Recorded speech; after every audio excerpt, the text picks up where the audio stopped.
En ce moment, je suis en train de lire un bouquin que j'ai boycotté pendant des années à cause de son titre que je trouvais trop nul. C'est Tu vas tout déchirer.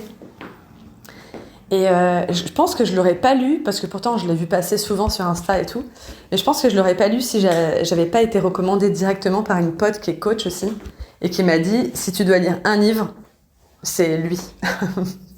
Du coup, bref, j'ai fini par l'acheter, et j'ai fini surtout par le lire. Et les meufs, je pense que c'est, en ce moment, lire ce livre, je pense que c'est la meilleure action que je peux faire pour moi et pour mon entreprise sur le moyen long terme. Non seulement, alors déjà, il est trop bien écrit. En gros, c'est tout le condensé du développement personnel, du coaching et de la sagesse de comment est-ce qu'on fait pour être heureux dans la vie. C'est juste, tout est là. Chaque phrase est une pépite. Et c'est écrit avec une nonchalance et un humour, mais à tomber, tu vois. Donc, mais je ris avec ce livre. Je ris et en même temps, j'ai envie de surligner chaque passage tellement c'est juste, tellement c'est puissant, tu vois. Et bref, et hier soir, j'étais en train de lire un chapitre où elle raconte un voyage en bus qu'elle a fait quand elle était en Inde. Et enfin, moi, je suis pas allée en Inde, je suis allée au Népal et dans certains pays d'Asie du Sud-Est. Et en fait, j'avais l'impression qu'elle racontait ma propre expérience. Si tu m'écoutes et que tu es déjà allé dans un pays où les transports en commun ne sont pas très ponctuels, peut-être que tu comprendras. En gros, la meuf, elle a payé un bus express de luxe pour se rendre tout de suite et rapidement à New Delhi. Et en fait, le truc, il a mis genre 24 heures à arriver à destination parce que c'est l'Inde, quoi. Genre, ils s'arrêtent, il y a des mariages, les gens descendent boire le thé, faire la fête, il y a des pauses pipi toutes les 3 minutes. Bref, c'est vraiment le bordel. Et le chapitre s'appelle « Relax Max ». Parce qu'en fait, quand tu voyages dans ce genre de pays, t'as 2 options. Soit tu fais une crise cardiaque de stress, soit tu relaxes, soit tu lâches prise. Et tu te dis, en fait, peu importe quand je vais arriver, je vais arriver. Le temps n'a pas la même importance dans ces moments-là. Peut-être que dans ces pays-là aussi, je sais pas, je connais pas assez leur culture. Le temps n'a pas la même importance. Juste, on va y aller, tiens, t'inquiète. En chemin, on va faire des rencontres, on va s'amuser, on va rigoler, on va être dans des situations absurdes, on va galérer un peu, on va se rencontrer. Puis on finira par arriver. On sait pas quand, on sait pas comment. Et c'est vraiment une leçon, et j'étais trop contente en fait de lire ce passage parce qu'en plus de pleurer de rire, et c'est rare de pleurer de rire quand tu lis un livre, ça m'a reconnectée à un propre voyage en bus que j'ai fait moi quand j'étais au Laos, qui était assez similaire à ce qu'elle décrit dans le bouquin. Ça m'a reconnectée à ça et à cette capacité de lâcher prise et d'avoir confiance. En fait, ça sert à rien de m'énerver, ça sert à rien de stresser, ça sert à rien de mettre la pression au chauffeur. Juste, t'inquiète, relax, tu vas y arriver. Je partage l'expérience parce que, je pense que tu peux te sentir concerné aussi. À titre personnel, je vis en ce moment, depuis quelques semaines, une espèce de frustration. Par crise, tu sais, je fais comme des crises de frustration où j'ai envie tout à coup d'avoir le contrôle sur mon processus d'acquisition de nouveaux clients et de conversion. Parce que, pour te mettre dans le contexte, 100% des personnes avec qui j'ai travaillé depuis 2 ans, c'est des gens qui m'ont rencontré, qui ont kiffé la personne que je suis et qui ont décidé de travailler avec moi, de faire appel à moi en tant que coach. Du coup, mon processus d'acquisition, on est vraiment dans des termes techniques, mais on s'entend, on est entre entrepreneurs, en fait, il ne repose que sur la magie de la rencontre. Ce qui est génial, et en même temps, c'est parfois frustrant pour moi parce qu'en fait, tu maîtrises pas C'est de la rencontre, c'est de la magie, c'est de l'alchimie entre humains. Et, du coup, j'ai pas vraiment de contrôle là-dessus, à part faire en sorte de rencontrer le plus de personnes possible. En fait, je maîtrise pas grand-chose. Je peux pas faire en sorte que les gens m'aiment et veuillent travailler avec moi, tu vois. Et du coup, par moment, j'ai envie de... je sais pas, j'ai une petite rechute comme ça, je me dis... et si je faisais un truc de marketing, genre un tunnel de vente, tu vois.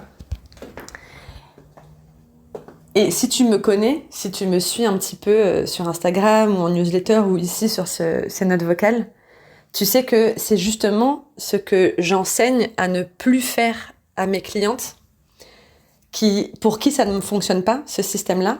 Et je leur enseigne vraiment à être dans faire les choses à leur manière.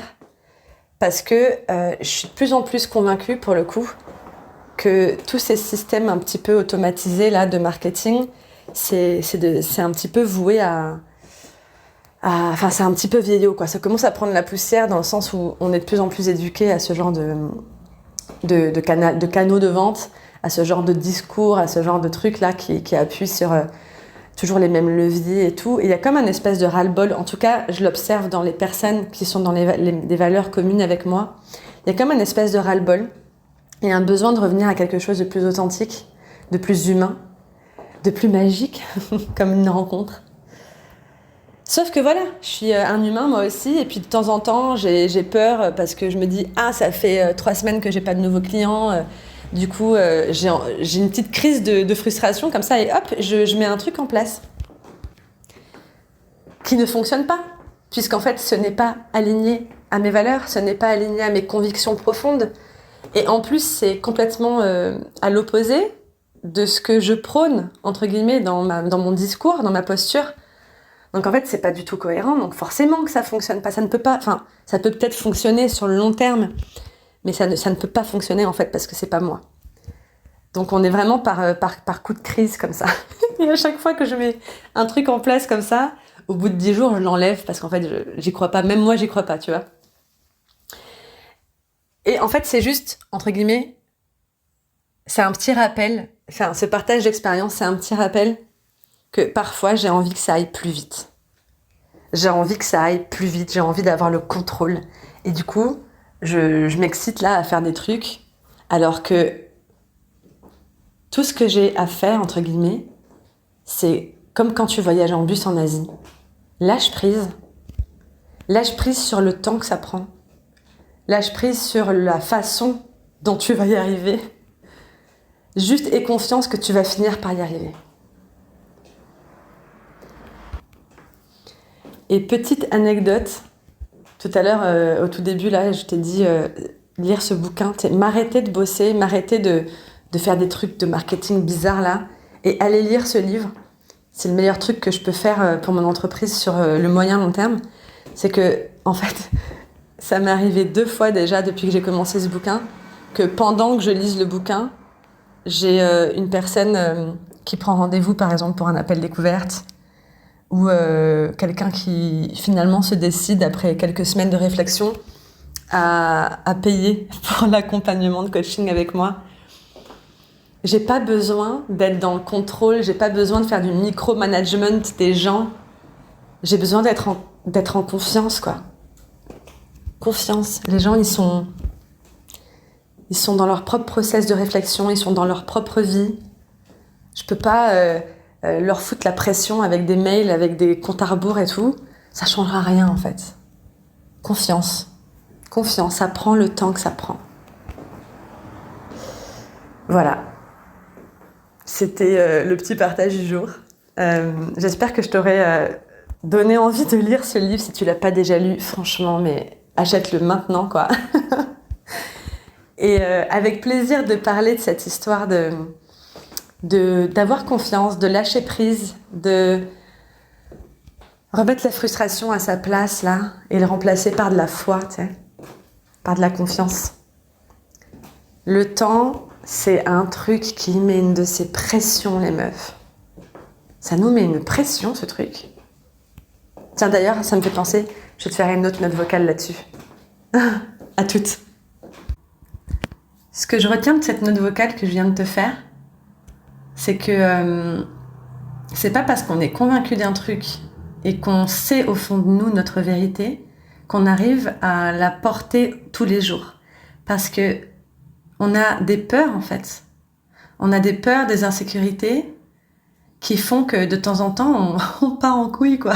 On part dans tous les sens, on s'éparpille, on s'éloigne de notre vérité. Et c'est pour ça que je dis tout le temps qu'ensemble, quand on entreprend ensemble, on y arrive. On arrive à se concentrer sur l'essentiel, à en faire moins mais mieux, à entreprendre à notre façon. Parce que quand on entreprend seul, sinon on reste avec nos peurs et on s'auto-sabote. Et tu vois là, quand je te partage en toute humilité que même moi, en fait, des fois je me fais contrôler par mes peurs et que si j'avais pas moi-même un groupe de mastermind et des business friends vers lesquels me tourner, dans ces moments-là, en fait, je me rendrais même pas compte que je suis en train de m'éloigner de ma vérité, quoi. Et si tu fais pas les trucs en étant aligné avec qui tu es, en fait, ça peut pas marcher. Juste, tu t'épuises, tu passes du temps et tu mets des efforts, peut-être même parfois de l'argent, parce qu'il faut investir des fois dans des formations, dans des plateformes, des outils, etc. Quand tu fais du marketing comme ça automatisé, en fait, pour très très peu, voire parfois, tristement, pas de résultats. Voilà, je voulais quand même rajouter ça parce que j'avais terminé ma première note vocale un peu bizarrement. J'ai fait une liste. Tu peux t'inscrire en fait sur la liste des curieuses des BBF. Comme ça, tu auras les infos par email sur ce que c'est que cet accompagnement des BBF, des Business Best Friends. Je mets le lien juste en dessous. Et comme tu l'as compris, tu n'auras pas de pression marketing. Ce sera purement informationnel pour que tu puisses prendre ta décision. Je m'arrête là. Je te dis à très vite pour la prochaine note vocale. Salut!